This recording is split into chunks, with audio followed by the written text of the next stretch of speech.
desde las personas. Oye, son las 12 con 20 minutos. Cambiemos de tema, Anto, porque ya está con nosotros en la línea Humberto Verdejo, académico del Departamento de Ingeniería Eléctrica de la Universidad de Santiago, para conversar con nosotros respecto de la propuesta del gobierno para saldar la deuda con distribuidoras eléctricas también. Sí. Y por supuesto le vamos a preguntar también respecto de esta nueva alza de las tarifas de la luz que se anuncia para los próximos 48 meses. Humberto, ¿cómo le va? Buenas tardes. Hola. Hola, ¿cómo están? Todo bien, muchas gracias. Qué bueno, gracias por atender la llamada de Infinita. Humberto, tú has sido crítico respecto de esta propuesta anunciada por el gobierno para saldar la deuda que mantienen los clientes, que mantenemos, ¿no?, con las empresas de distribución eléctrica, y adviertes problemas, debilidades y distorsiones en esta iniciativa. Vamos al detalle, ¿cuáles son las cosas que te preocupan más respecto de esta propuesta del gobierno? A ver, primero hay que poner sobre la mesa que ayer la Superintendencia de Electricidad y Combustible instruyó a las empresas distribuidoras la forma en que se puede saldar esta deuda a partir del 1 de abril de este año. Pero esa instrucción establece que la deuda se paga de forma individual. En el fondo, si tú debes 250.000 pesos, mi medidor de 80.000 pesos, nos van a ir la deuda en 48 meses y la vamos a tener que pagar en ese periodo de tiempo. Entonces, en ese contexto, que es lo que ya está habilitado por la ley y la instrucción que dio la superintendencia, aparece el gobierno anunciando un proyecto de ley donde se solidariza la deuda. Y aquí tengo dos aprehensiones bien importantes. La primera es que no corresponde, insisto, desde mi punto de vista, que una familia o un usuario o un medidor que tiene una deuda de 250.000 pesos pague lo mismo que un medidor que tiene una deuda de millones de pesos, como puede ser un supermercado o una farmacia. Porque las deudas son individuales, entonces esos 1.450 pesos no pueden ser planos, directamente deben ser en función del consumo, es decir, los que consumen más deben pagar más y los que consumen menos deben pagar en función de lo que ellos efectivamente consumen. Y por otro lado, el segundo problema estructural que veo es que se anuncia un subsidio, ese subsidio en base a la recaudación del IVA producto del incremento de las tarifas, pero ese subsidio al final del día va a terminar cubriendo la deuda de aquellos usuarios que sí pueden pagar, porque con un cargo fijo 1.450 pesos para todos, ¿verdad? La gente que no los pueda pagar, ese fondo o ese monto los va a asumir el Estado y que en estricto rigor es deuda de aquellos usuarios que sí tienen posibilidad de pago. Entonces, esos dos elementos me parecen que generan distorsión al momento de saldar la deuda de las empresas distribuidoras. Que eso es lo que uno pudiese recomendar para hacer también una crítica constructiva. La deuda con las empresas generadoras se está pagando en función del consumo. Es decir, es con un cargo, pero que va asociado al consumo. Los que pagan más o los que consumen más pagan más y los que consumen menos pagan menos. Y eso, de una u otra manera, equilibraría la cancha y permitiría resolver o pagar la deuda en un horizonte de tiempo de 36 meses y no los 48 que anuncia la autoridad. Entonces, esos son mis dos elementos principales de crítica constructiva. O sea, hay un error en la focalización, ¿no? Esto se universalizó cuando debería haberse visto también el caso a caso. O al menos por tramos, ¿no? Más que el tramo, el caso a caso del tramo, esto tiene que ser en función del consumo. Si ya tenemos la evidencia de cómo estamos pagando la deuda con los generadores, ¿para qué vamos a inventar la rueda de nuevo y vamos a implementar un mecanismo distinto que genere estas distorsiones y que adicionalmente le genera otra mochila al Estado en términos de que la arca fiscal es tan compleja? Humberto Verdejo, también vayámonos hacia atrás y recordemos a la gente el origen de esta deuda. Ya, esa es una muy buena pregunta. Este es el tercer capítulo de la crisis tarifaria. El primero fue de los mecanismos de estabilización del 70% de la tarifa que no funcionaron producto de esquemas que se implementaron en el 2019 y el 2022. Después vienen los errores asociados a los cálculos que salieron en octubre y noviembre del año pasado. Y esta deuda, ¿verdad?, que tenemos con las empresas distribuidoras nace en 2019, cuando en pleno estallido social se tramita una ley que modifica la forma en que se definen los ingresos o los cargos de distribución, y hay una demora de 43 meses donde no se movieron los cargos de distribución. Y eso generó esta deuda abultada, que es casi el 11% de la deuda que tenemos con las empresas generadoras. Entonces, esto no es algo que se desconocía, sino que se sabía que se venía arrastrando desde 2019 y que la autoridad, por distintos motivos, decidió no resolverla en su momento, y ahora que está terminando el gobierno, presentan la propuesta que en general va a complejizar más a la próxima administración, porque en el fondo es tomar un sartén caliente en el mango, puesto que independiente de la forma que sea, es subir las tarifas, y la idea es que este incremento de tarifas sea lo más marginal posible. Claro. Humberto, ¿cómo se hace, cómo se le explica a la gente que sube la luz, que hay que pagar una deuda, cuando el servicio que se le entrega, por ejemplo, cada vez que llueve, cada vez que corre viento y se corta la luz, es bastante deficiente, ¿no? ¿Cómo se hace esta política que es muy impopular y que probablemente lo que tú decías es más complejo todavía, que además va a quedar para el gobierno que viene, ¿no? Este caso. Entonces, ¿cómo se le explica a la gente que se le entrega un servicio que muchas veces es deficiente y que además hay que pagar más?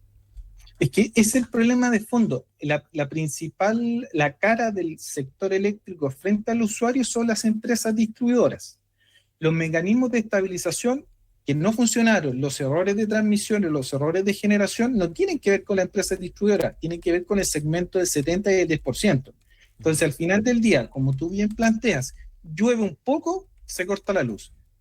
Hay mucho calor, se corta la luz. Entonces, al final de cuentas, el último segmento, que es la cadena de distribución, regulatoriamente no la hemos modificado de los años 80. Entonces, tenemos un sector que no se ha actualizado, tenemos una deuda que no se ha regularizado, y la gente le pedimos que sigamos utilizando electricidad en el invierno y en el verano. Entonces ahí hay una contradicción.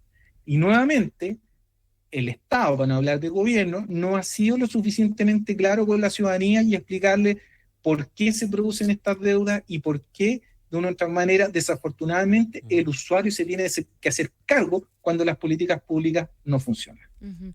Volviendo a la propuesta reciente del gobierno, en ese sentido como que tira la pelota para el próximo gobierno de José Antonio Kast, y también en el tema legislativo va a abrir un debate más o menos complejo, ¿no?, en el Congreso. Absolutamente. Por eso es súper relevante, y perdona lo que sea repetitivo. Uh-huh. La ley establece al día de hoy que la superintendencia es la que define cómo se va a pagar esta deuda, y la superintendencia ya informó a las empresas el mecanismo de devolución: 48 cuotas individuales. Ahora, lo que pretende el gobierno saliente es que el entrante presente un proyecto de ley que se vaya a discutir en un mes, y yo creo que eso no va a ocurrir en una discusión de un mes, porque ya tenemos la experiencia de los mecanismos de estabilización, que cuando se discute el proyecto de ley en corto tiempo, no necesariamente resultan las mejores soluciones. Entonces, en general, aquí el llamado es a buscar una alternativa más razonable, que la que personalmente estoy tratando de socializar, es que el cargo sea en función del consumo. Si el cargo es en función del consumo, el impacto en tarifa va a ser acotado. Esto se va a resolver en el corto plazo y va a eliminar estas distorsiones que hemos conversado durante este rato. Humberto, se va a cumplir durante un par de semanas más un año de este súper mega apagón que sufrimos en el 25 de febrero del año anterior. ¿Qué lecciones hemos tomado respecto de lo que ocurrió en esa jornada? ¿Cómo se ha avanzado la discusión respecto de lo que pasó? ¿Cuáles van a ser las compensaciones? ¿Crees que hemos aprendido algo? ¿Sacamos lecciones? ¿O estamos barriendo debajo de la alfombra un problema que es más de fondo? A ver, el problema a nivel de transmisión, porque esto no fue una falla en generación, no fue una falla en distribución, fue en la columna vertebral, ¿verdad? La columna vertebral del sistema eléctrico que le falta es robustez, le faltan carreteras eléctricas. Las carreteras eléctricas se demoran hasta 12 años en construirse, una línea de transmisión. Entonces, desde el punto de vista de infraestructura, no estamos muy diferentes a como estábamos a febrero del 2025, pero sí los procedimientos del coordinador y la coordinación, valga la redundancia, entre las empresas, en teoría debió haber mejorado, y estos eventos que desafortunadamente han ocurrido no debiesen repetirse, pero en general, y es importante establecerlo, ningún sistema es infalible a las fallas. Entonces, el sistema va a fallar, el punto es que tomemos las mejores decisiones para que el impacto en interrupción de suministro del usuario sea lo menor posible. Entonces, para no irme por la rama, desde el punto de vista de infraestructura no estamos muy diferentes al 2025, pero sí, ojalá que la coordinación entre los operadores y las empresas haya mejorado para que si ocurre alguna falla, el impacto en interrupción de electricidad sea el menor posible. Humberto, antes de despedirte, ¿qué te pareció esta fusión entre el Ministerio de Energía y el Ministerio de Economía, este biministerio que va a haber durante el próximo gobierno de José Antonio Kast? No en términos políticos, sino que en términos técnicos y de funciones. ¿Te parece compatible la energía con la economía? ¿Debería haber quedado más bien como un ente autónomo? ¿Cuál es tu opinión respecto de esa fusión de los ministerios? A ver, la energía es parte del motor de la economía nacional, entonces me parece, tiene sentido que las dos carteras traten de funcionar de la manera más cohesionada posible. Uh-huh. Sin perjuicio de eso, hay muchos desafíos en el sector eléctrico que ojalá no pasen a segundo plano por el hecho de tener un solo ministro. Entonces, evidentemente aquí los equipos técnicos deben ser lo suficientemente potentes y ojalá con experiencia para no cometer los errores que ya hemos visto durante los últimos meses, los últimos años, y efectivamente se puedan atender las urgencias, que si yo las priorizo es distribución. Ahí es donde tenemos que poner la mayor urgencia. Ya. Para que las redes sean modernas, para que la gente no se le corte la luz, para que las compensaciones ocurran cuando deben ocurrir, fortalecer el rol de la Superintendencia de Electricidad y Combustible, y ahí es donde debiésemos, o la autoridad debiese poner mayor energía para poder resolver los problemas que son de cara directamente con la ciudadanía. Humberto, déjame hacerte una pregunta que surge por lo general en discusiones como familiares o en la mesa, ¿no? Los cables por debajo. ¿Por qué yo me imagino que te ha llegado también ese comentario y es una cuestión, pero ¿por qué no es mejor soterrar la red eléctrica y qué sé yo? Se entiende que es una cuestión que debe ser carísima, ¿no? Sí. Pero además, ¿hay algún factor técnico del por qué no se puede hacer o el por qué sí? ¿Cuál es tu opinión respecto de esa discusión? Todo se puede hacer, el punto es cuánto cuesta. Si tú tienes una infraestructura que es ya aérea y la quieres soterrar, indudablemente lo puedes hacer, pero la normativa establece que todo se traspasa a tarifa, entonces la tarifa va a subir. El costo de construcción de una línea aérea versus una línea subterránea está en torno a las 10 veces. Entonces, esto significa que el costo de distribución va a subir de manera importante. Y por otro lado, soterrar las líneas no significa que se van a eliminar las fallas, porque la línea soterrada, y lo mismo lo muestra la literatura, tiene otros problemas, pero no va a estar sometida a los choques, a los árboles, al viento o al calor. Pero en general no existe solución que nos garantice cero falla, pero cualquier solución distinta a la que ya tenemos sí o sí tiene que traspasarse de tarifa, y eso es un tema relevante que también hay que ponerlo sobre la mesa. En el fondo, cualquier inversión en red eléctrica se traspasa directamente